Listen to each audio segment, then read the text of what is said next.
महारानी जी, कुंवर जी आपसे विदा लेने के लिए आ रहे हैं। अच्छा।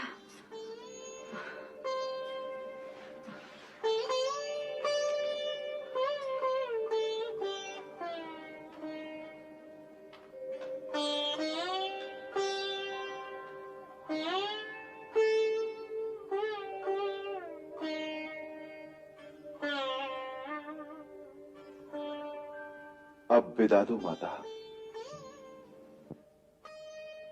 सदा सुखी रहो, दीर्घायु हो, सुखी हो। आज्ञा दें तो कुछ निवेदन करूं?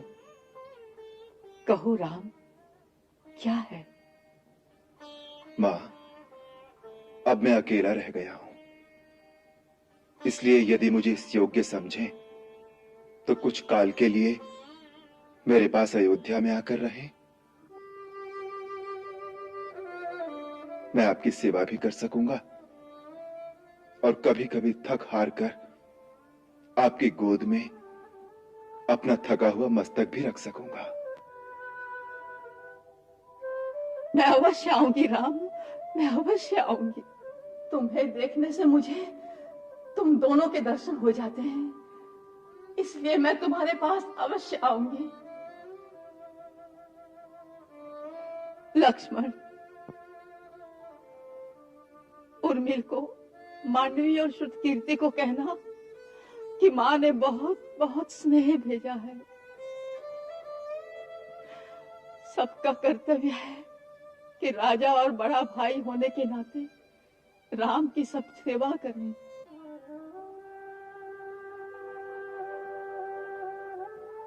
भरत और शत्रुघ्न को मेरा प्यार देना।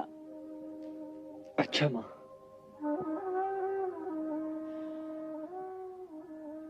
तुम्हारे राज्य में सुख और समृद्धि हो। महाराज,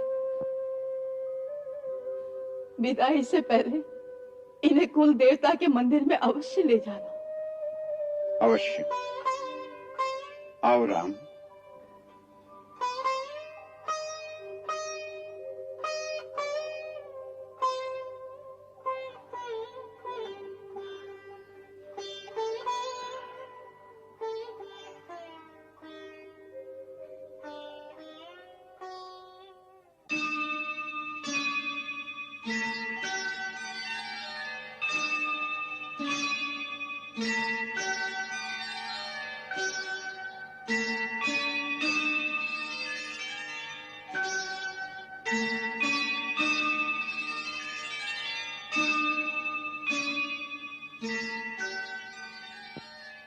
राम, लक्ष्मण, आज अपने कुल देवता के सामने खड़े होकर मैं तुम्हें जीवन का एक मूल मंत्र देता हूं।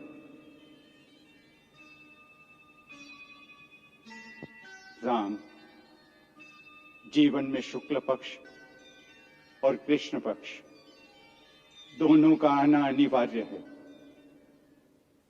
शुक्ल पक्ष की चांदनी सर्वदा नहीं रह सकती, उसी प्रकार कृष्ण पक्ष का अंधेरा सदा नहीं रह सकता। काल का धर्म है बदलना, दिन को रात में और रात को दिन में बदलना।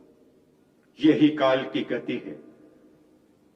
यही सोचकर मनुष्य को कृष्ण पक्ष से अंधेरे से घबराकर हताश नहीं होना चाहिए।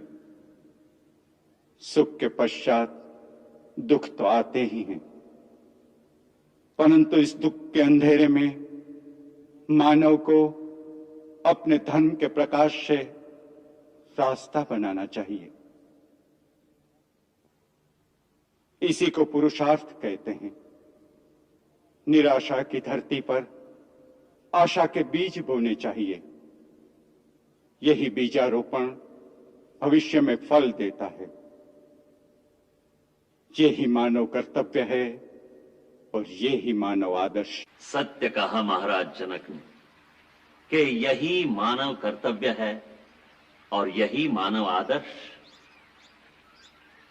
जीवन में कृष्ण पक्ष आने पर उसके अंधकार में किस प्रकार धर्म का सीधा मार्ग निर्माण करना चाहिए, यही आदर्श अब आपको स्थापित करना है।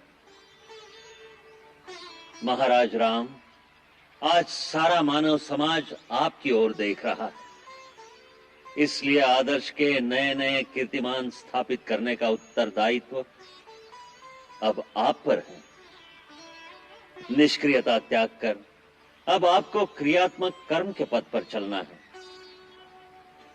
इस वैराग्य की बेला में महाराज जनक ने जो कर्म का उपदेश दिया है वो बड़ा गूढ़ तत्व है। वैराग्य की यह परिभाषा विदयराज जनक जैसा परम ज्ञानी ही कर सकता है, जिससे राग भी न छूटे और उसका बंधन भी न हो। यह परम ज्ञान है। राम, इसका मनन करो। सब ज्ञान और दर्शन की बड़ी बड़ी बातें कर रहे हैं, इधर गुरुदेव, उधर महाराज जनक, परंतु भैया की आंतरिक दशा पर किसी का ध्यान नहीं जाता। यह समय ज्ञान और दर्शन का नहीं, संवेदना का है। परंतु कोरी संवेदना से क्या होगा जब तक उसके साथ मार्गदर्शन न हो। दिशाहीन संवेदना से कर्म पथ तो नहीं बनते। कर्म पथ कौन बनाता है आर्य सुमंत? ये सब तर्क की बातें हैं। पथ तो होनी के हाथ में है। जैसे सहसा एक भूकंप आ जाने से सारे मार्ग और पथ धरती में समा जाते हैं, उस समय दर्शन और ज्ञान का क्या लाभ? तभी तो लाभ है जब भूचाल में सारे रास्ते और मार्ग मिट जाते हैं तो फिर से नए मार्ग और पथ बनाने होते हैं। जो उस भूचाल से बच जाते हैं उन्हें जीवन की नई आशा का प्रकाश देना होता है। उस समय धर्म और ज्ञान ही नया कर्म पथ बनाता है। नहीं यार सुमंत्र, नहीं। जब होनी का भूचाल आता है तो ज्ञान और धर्म सब रखा रह जाता है। हाँ, यदि मनुष्य होनी को जान ले तो क्या कर लेगा? क्या वो होनी को बदल देगा? लक्ष्मण, होनी को कोई नहीं बदल सकता। सबको होनी के आगे अपना मस्तक झुकाना पड़ता है। ठीक है, मैं भी यही कहता हूं कि होनी के आगे चुपचाप सर झुका देना चाहिए और सर झुकाकर सारा जीवन वहीं बैठे रहना चाहिए। भूचाल के पश्चात मनुष्य किसी दिशा में किसी रास्ते पर तो चलेगा। यहीं पर उसे शास्त्र और दर्शन की आवश्यकता पड़ती है, जो उसे ये बताए कि इस अवस्था में उसका धर्म क्या है और उसका रास्ता किधर है। परंतु वह रास्ता सोचने की सुध किसमें होगी? होने की चोट इतनी अकस्मात और कठोर होती है कि मनुष्य का होश स्थिर नहीं रहता। या तो वह जड़वत हो जाता है या पागल।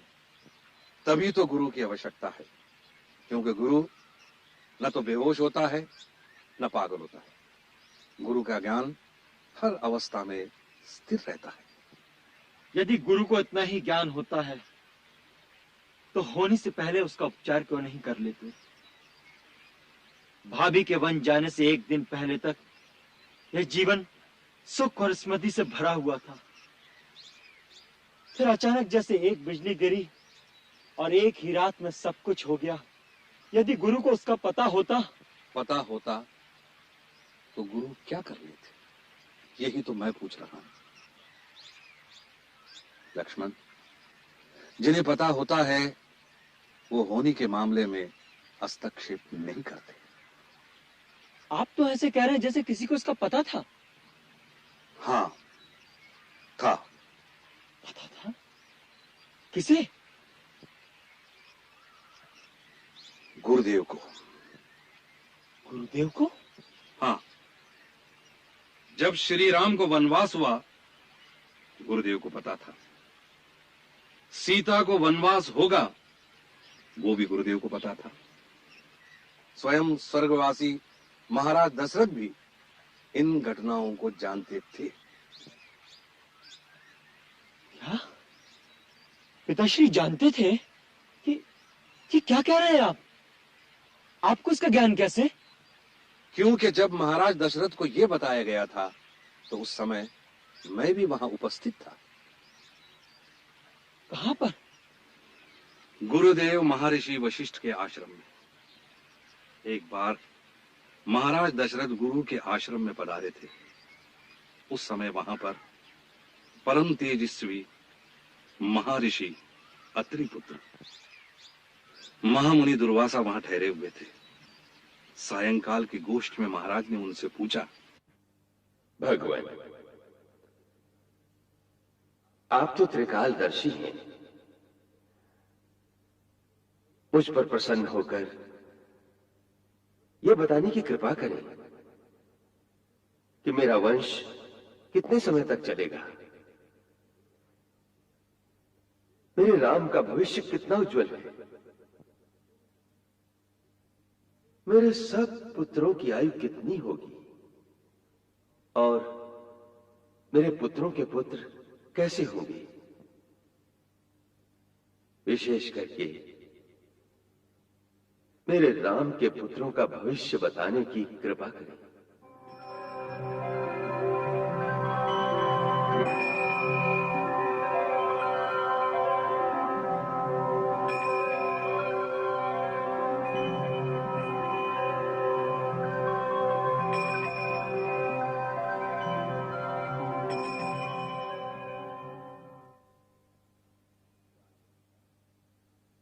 राजन, आपके सारे पुत्र दीर्घजीवी हैं।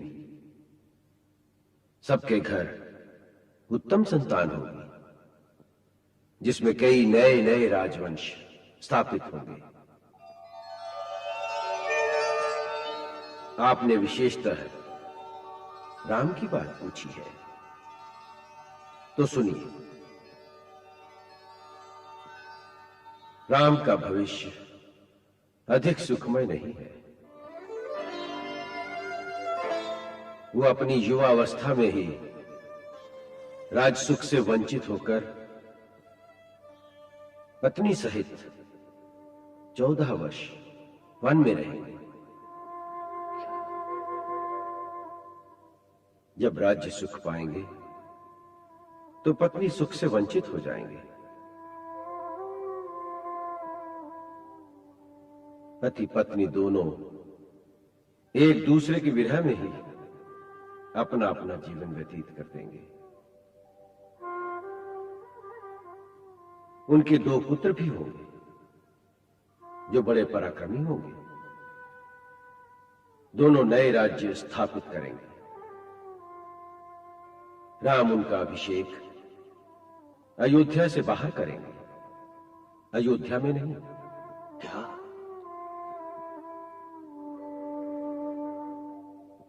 मुनिवर,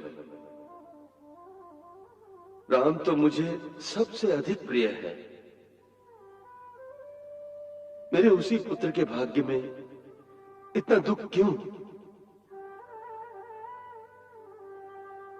राजन, श्री राम के भाग्य के बारे में आपने जो बात कही है वो अज्ञानवश कही है, क्योंकि आप नहीं जानते कि आपके पुत्र राम तो स्वयं भाग्य विधाता है। अर्थात ये कि तीनों लोकों के स्वामी भगवान विष्णु ने ही आपके घर राम रूप में अवतार लिया है, और ये पत्नी वियोग का दुख उन्हें भृगु ऋषि के दिए हुए शाप के कारण भोगना पड़ेगा। भृगु ऋषि ने भगवान विष्णु को शाप दिया था? हाँ, देवासुर संग्राम के समय देवताओं से पीड़ित होकर दैत्यों ने महर्षि भृगु की पत्नी की शरण ली थी। इस पर कुपित होकर भगवान विष्णु ने अपने चक्र से भृगु पत्नी का सिर काट दिया।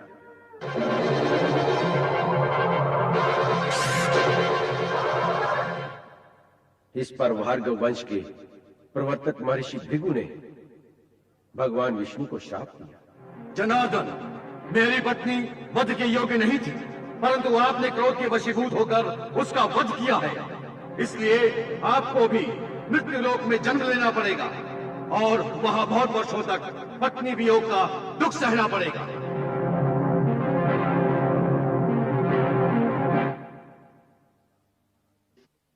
तत्पश्चात महाराज दशरथ ने मुझे शपथ देकर कहा था कि ये बात राम, लक्ष्मण, भरत, शत्रुघ्न को कभी न कहना। इसीलिए आज तक मैंने ये बात सदा गोपनीय रखी थी। तत्पश्चात महाराज दशरथ ने मुझे शपथ देकर कहा था कि ये बात राम, लक्ष्मण, भरत, शत्रुघ्न को कभी न कहना। इसीलिए आज तक मैंने ये बात सदा गोपनीय रखी थी। ऐसी विचित्र बात सुनकर मन में कई प्रकार के प्रश्न उठते हैं। यदि आपको ये सब पता है तो फिर भी हम इस प्रकार दुखी क्यों होते हैं? तुम्हारे वनवास जाने पर मैं इतना विवल क्यों हो गया था? ऐसे ऐसे कई प्रश्न मेरे मन में भी उठते हैं, पर उनका उत्तर मुझे नहीं मिलता। ऐसा लगता है कि हम साधारण प्राणी माया के जाल में ऐसे फंसे हुए हैं कि उनमें से बच के निकलना संभव नहीं है। श्री राम को देखो, स्वयं भगवान विष्णु के अवतार हैं। फिर भी जब नर रूप धारण किया है तो अपने आप को संपूर्णतः माया के अधीन कर दिया है। उसी प्रकार दुखी होते हैं, विवल होते हैं। फिर हमारी क्या गिनती है लक्ष्मण?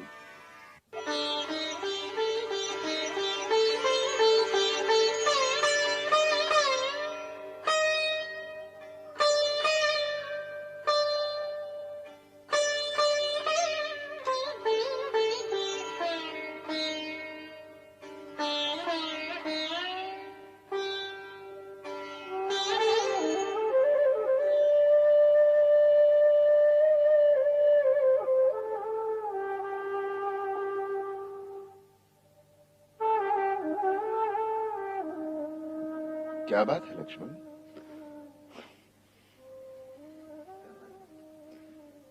कुछ नहीं भैया। किस गहरी सोच में डूबे हुए हो? सोच में नहीं, एक दुविधा में फंस गया हूं। कैसी दुविधा? बड़ी विचित्र दुविधा है भैया। आर्य सुमंत्र कह रहे थे आप भगवान विष्णु के अवतार हैं और भाभी सीता भगवती लक्ष्मी के अवतार हैं।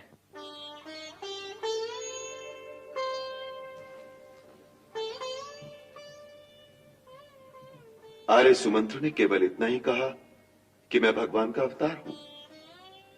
ये नहीं बताया कि समस्त प्राणी मात्र के अंदर भगवान की ही ज्योति प्रकाशित है। दिव्य दृष्टि से देखोगे तो तुम्हें पता चलेगा कि स्वयं तुम भी भगवान हो। उसी प्रकार आर्य सुमंत्र भी भगवान का ही रूप है।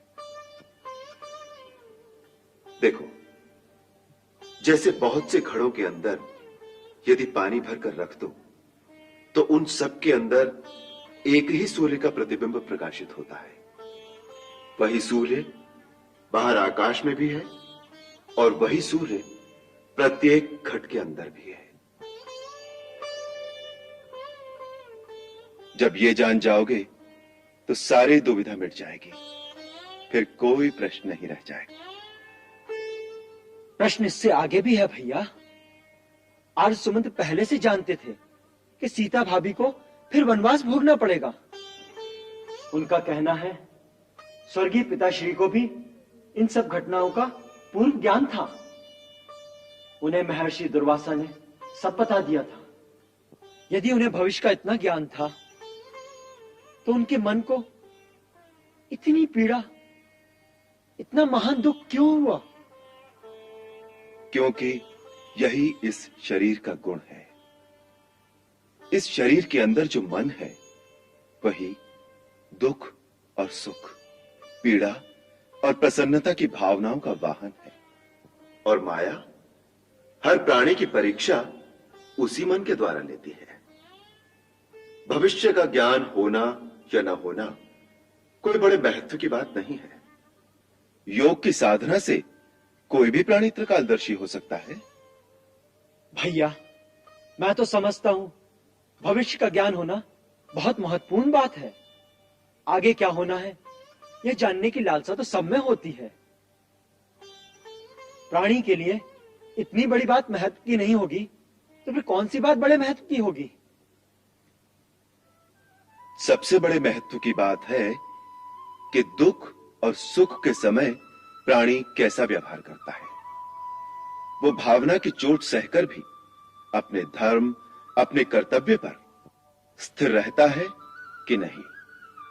इसलिए मैं भविष्य के ज्ञान को कोई महत्व नहीं देता। देखो लक्ष्मण, होनी तो होगी ही, परंतु उसका सामना प्राणी किस प्रकार करता है यही महत्वपूर्ण बात है। पिताश्री को भविष्य का ज्ञान था, इसमें उनकी महानता नहीं है, परंतु सब कुछ जानते हुए भी उन्होंने अपना धर्म का पथ नहीं छोड़ा, अपने प्राण त्याग दिए, परंतु अपना वचन भंग नहीं किया। यही उनकी महानता थी। सीता को देखो, यदि दुर्वासा के कथनानुसार वो लक्ष्मी का अवतार है, तो उसमें होनी के घटना चक्र को बदलने की शक्ति भी थी, परंतु उसने मर्यादा के आदर्श का ही पालन किया। ये सब कुछ त्याग करते हुए उसे कितना दुख हुआ होगा। उसे मेरी पीड़ा का भी पूर्ण ज्ञान था। पति ने या राजा ने भी उससे जाने के लिए नहीं कहा, उल्टे उससे रहने की प्रार्थना की थी, परंतु उसने जो अपना धर्म, अपना कर्तव्य समझा, उसे निभाने के लिए अपना सर्वस्व बलिदान कर दिया। यही महत्वपूर्ण बात है। लक्ष्मण, भविष्य को जानने के फेर में मत पड़ो। वर्तमान का जो धर्म है, जो कर्तव्य है, उसे निभाओ। भविष्य तो स्वयं ही नतमस्तक होकर तुम्हारे सामने आ जाएगा। होनी तो होगी ही। तुम अपने धर्म पर दृढ़ रहो। यही शिक्षा हमें सीता से लेनी चाहिए। धन्य हो प्रभु, कैसी शिक्षा दे रहे हो सबको। प्राणी मात्र को सिखा रहे हो कि होनी को किस प्रकार स्वीकार करना चाहिए। और देखो पुत्री, तुम्हारी कितनी प्रशंसा कर रहे हैं। ये तो प्रभु की उदारता है। अपने सेवकों की बड़ी शोभा करते हैं। वो ये भी जानते हैं कि मुझ में जो शक्ति और दृढ़ता है वो उन्हीं की दी हुई है। फिर भी उत्साह बढ़ाने के लिए अपनी सेविका की प्रशंसा अवश्य करते हैं। आपने देखा गुरुदेव, उन्हें ये आभास अवश्य होगा कि मुझे माता सुनैना के लिए चिंता है। सो देखें, वो स्वयं मिथिला चले गए और जैसे आपने बताया, उन्होंने माता सुनैना की मन की वेदना को मिटाकर उन्हें स्वस्थ कर दिया। कितने कृपालु है प्रभु। सचमुच पुत्री, उन्हें सबका ध्यान रहता है। प्रभु सबका दुख दूर करते हैं। अपनी माता की ओर से तुम्हारी चिंता मिट गई, इससे मुझे बहुत शांति मिली है। क्योंकि तुम्हारे गर्भ में जो बालक है वो बड़ा शूरवीर होगा, इसलिए तुम्हें रत्ती भर भी चिंता नहीं करनी चाहिए। अब तुम्हें केवल वीर पुरुषों की ही कथाएं सुननी चाहिए। आपकी बातों से ऐसा लगता है जैसे पुत्र ही होगा। प्रभु की कैसी माया है कि हर माता को यह जानने की उत्सुकता होती है कि मेरे पुत्र होगा अथवा पुत्री।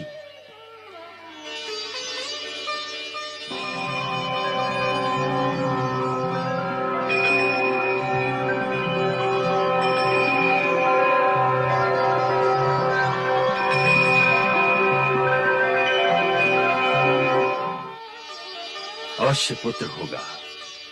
और